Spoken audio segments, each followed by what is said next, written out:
Programme बेखौ माब्लानिफ्राय आरो माब्लासिम मा मा हाबाफारिनि गेजेरजों खुंफुंलांनो थामथिम जादों बे समाव?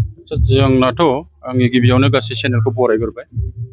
दा जोङो दाख्लैनिफ्राय 25निफ्राय जागायजेननानै 25, 26, 27, 28 बे सानब्रैनि हाबाफारिजों रानिखाता आनसलिक बाथौ गौथुमा मेहेरगोनां खुंफुंनाय उद्देश्यआव जोङो गोबांथार आयदा लानानै हाबाफारिनि गेजेरजों खुंफुंदों।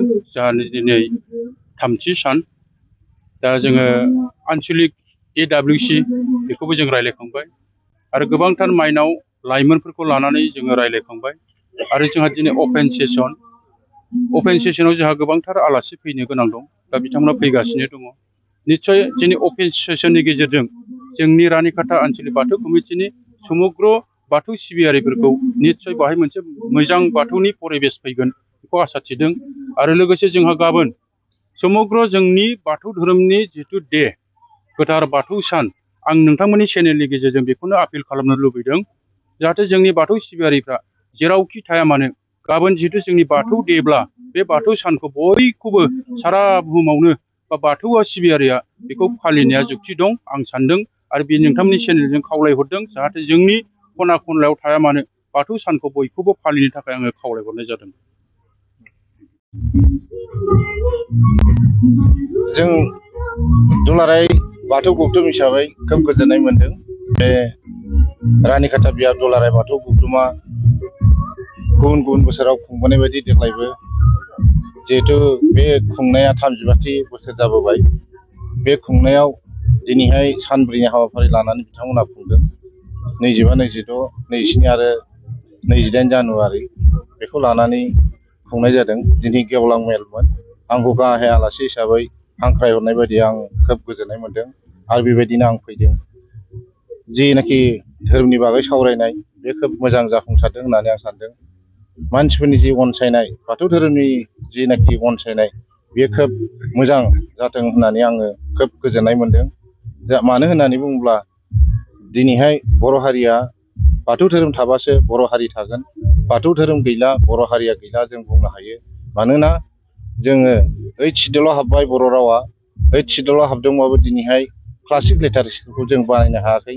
बे क्लासिक लिटारेचारा फैगोन बाथौ धोरोमनि सोमोन्दै लिरनाय बे गासै जिनाखि बाथौ धोरोमनि जोंनि फुजिनाय सिबिनाय खान्थि बेफोरखौ जोङो मोनथिहोनाय, फरा बिजाबाव होनाय बेफोर खामानिया जेब्ला जागोन अब्लासो जोंनि जेनाखि बे 8 सिडिउलाव हाबनाय राव बियो खामानियाव गोनांथि जागोन बेखौ आङो दिनैहाय फोथायो।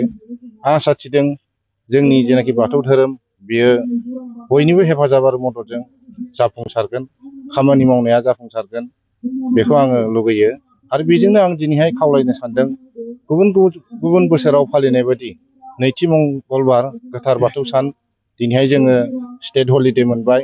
जोङो नेसनेल हलिडे बानायनो थांगासिनो दङ। बाथौइज्म लिरनो जोङो थांगासिनो दङ। बे हाबाफारियाव बयबो मदद होनांगोन। बयनिबो मदद नङाबा जानाय नङा। दा नंखायनो सिबिनाय खुलुमनाया जेखियानो जाया मानो जों गासै कर्डिनेसन दानानै बाथौआरिफ्रा कर्डिनेसन दानानै बाथौइज्म लिरनाय, नेसनेल हलिडे मोननाय, बाथौ सान फालिनाय बेखौ बानायगासिनो दङ। दा बिनि गेजेरजों आं मोनसे खावलायबावबाय। दिनैहाय चिरां जिल्ला हिसाबै आं खावलायगोन जोंनि मोनजि बियाब गौथुमनि आफादगिरि नेहाथारिजों लोगोसे गासै बाथौ सिबियारिफोरखौ आं खावलायगोन।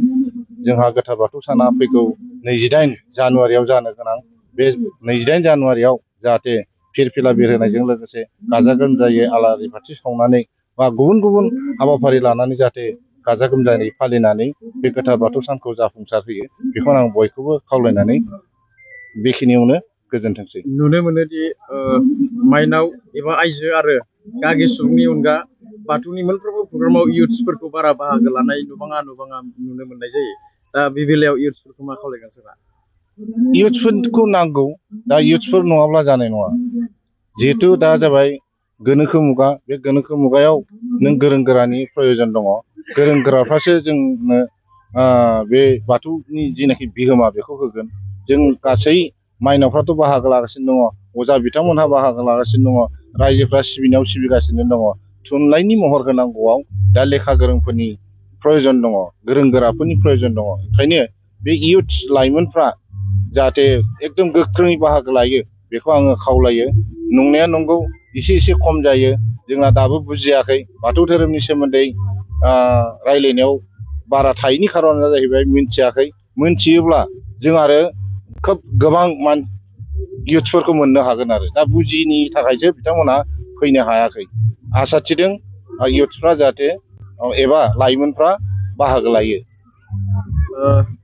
चिरां जिल्लानि सिङाव थानाय गोबां बियाबफोरनि जे सिबिनायनि नेमखान्थिया एखेब्लाबो नाथाय बाथौ दुमनायनि नेमखान्थिखौ एसे आलादा आलादा स्टाइलनि नुनो मोननाय जायो। बे बेलायाव मा बुंगोन सार? दाउथु बिखा हेबनाय होन मा होन बेफोरखौ आरोखि सोरबा सिंजों सोरबा साजों होनायखौ जों नुनो मोनो। दा बे बेलायाव मा बुंगोन? इसोर सिबिनायाव नंगौ नङा गैया, इसोरा गासैखौबो बजबनानै लायो। नङाब्ला बे जोंनि खुलुमनाय सिबिनायाव जेनाखि फाराग, बे फारागा गाज्रि एफेक्ट होगौमोन।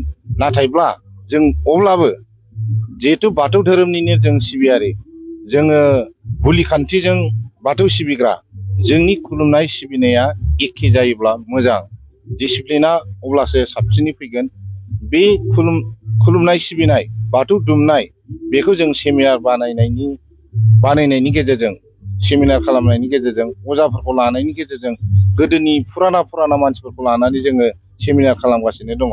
बियो थारैनो जोंनि नाजानायनि गेजेरजों स्र' जागोन आरो। मोनसे समाव बाथौनि मानसिफोरखौ गुबुन धोरोमनि जेरै दुर्गा होन कालि होन बेफोरबायदि मन्दिराव खुलुमहैनाय नुनो मोननाय जायामोन, माना जायोमोन।